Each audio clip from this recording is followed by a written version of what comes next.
Et le cyclisme à l'honneur aujourd'hui avec le Tour de l'Avenir qui arrivait à Cluses. On retrouve en direct du Café sur le Zinc avec un C à Cluses, Jean-Luc Baudin et un nouvel invité qui n'est autre que Jean-François Pécheux, le directeur adjoint du cyclisme chez ASO. C'est exactement ça, Christophe. Et donc, c'était la 4e étape, Annemasse-Cluses, qui est arrivée il y a quelques heures maintenant. Et cette épreuve, créée en 1961, on l'a rappelé par Jacques Marchand, c'était le rédacteur en chef de l'équipe. Le Tour de l'Avenir rassemble l'élite mondiale des jeunes cyclistes. Elle a pour vocation de former les jeunes athlètes. Bonjour Jean-François Pécheux, bienvenue sur Radio Mont-Blanc. Il fallait une épreuve comme celle-là pour confronter les jeunes aux dures réalités de ce sport exigeant. Oui, exactement, bonjour. Exactement, il fallait à un moment, il y a une soixantaine d'années, les organisateurs du Tour de France se sont interrogés sur la relève du Tour. Comment fait-on pour essayer de trouver les meilleurs coureurs? C'était l'époque où il y avait un cyclisme amateur d'un côté, un cyclisme professionnel de l'autre. Il y avait les pays de l'Est qui n'avaient pas le droit de venir se confronter aux professionnels. Bref, il fallait essayer de trouver la meilleure formule possible. Donc, ils ont créé le Tour de France amateur à l'époque. Et puis, ce Tour de l'Avenir a suivi l'évolution de tous les règlements de l'UCI. Il est devenu professionnel, réservé aux moins de 25 ans. Et depuis 2007 maintenant, il est la base du cyclisme espoir, des coureurs de 19 à 22 ans, réservé donc à l'élite de tous les pays. Et c'est la finale de la Coupe des Nations. Donc ce sont les meilleures nations, les 20 meilleures nations qui sont présentes sur ce Tour de l'Avenir. Alors c'est éprouvant, c'est sélectif et ça récompense chaque année des compétiteurs appelés à devenir des grands champions. Alors il y en a eu plein, il y a eu Jim Mondi, Greg LeMond, Miguel Indurain, Laurent Fignon, ils ont tous remporté le Tour de l'Avenir.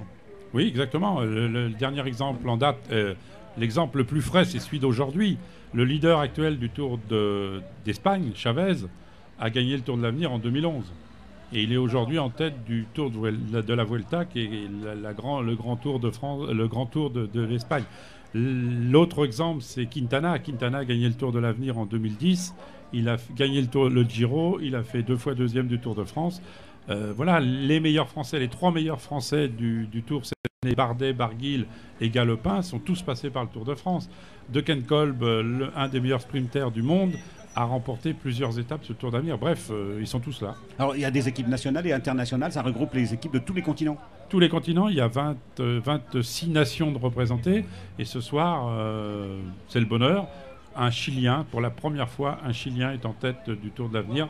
C'est vraiment une grande première pour ce pays. Alors tu l'as dit Christophe, Jean-François Pécheux, c'est le directeur adjoint de chez ASO. Et avec le Tour de France, c'est le monument du sport international et la prestigieuse classique, Paris-Roubaix, le Liège-Bastogne-Liège, la Flèche Wallonne, le Paris-Nice, le Critérium du Dauphiné. C'est plus de 100 jours de compétition chez ASO chaque année. Exactement, plus des coups de main que l'on donne à d'autres organisateurs, le Tour du Qatar, Oman, Californie. Ça, c'est la mondialisation, c'est l'objectif de ASO. C'est l'objectif, c'est d'essayer d'amener notre savoir vers d'autres pays et de faire découvrir aussi à certains pays neufs le cyclisme.